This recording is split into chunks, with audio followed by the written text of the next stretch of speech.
Let's talk about some other issues. You're the chair of the DNC, the Democratic National Committee. You're a key member of Congress. 16.4 million people have now enrolled through Obamacare, the Affordable Care Act. But the U.S. Supreme Court is considering a key feature of the whole act right now. What happens if 5 justices of the U.S. Supreme Court rule those state subsidies the way they are positioned right now, which is such an integral part of the whole Affordable Care Act, is unconstitutional? I mean, I'm confident that ultimately the Supreme Court is going to decide that Congress would not have set up 2 classes of people when it comes to subsidies provided by the Affordable Care Act.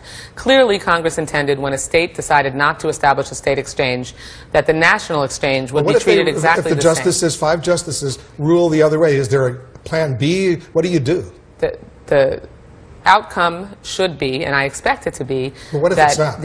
I'm not dealing in what ifs. What I'm confident is that congressional intent was to ensure that everybody, no matter what exchange you are covered by, has access to those subsidies. And any reading of the statute other than that really simply would be inaccurate. And I can tell you, as a member of Congress who voted on that law and who knows what I know I was voting on, that would be the pure reading of the legislation. But I'm sure you're worried about those 16.4 million people who now have health insurance. They potentially, a lot of them could lose it if the Supreme Court rules the other way. Clearly, if that happened, that would be terribly problematic. But the bottom line is that a clear and true reading of the statute, it can only be that congressional intent was to make sure that no matter where you were covered, that you were if you were eligible, to get access to those subsidies. That we were not setting up 2 classes of people, and there's no credible argument that can be made that we were.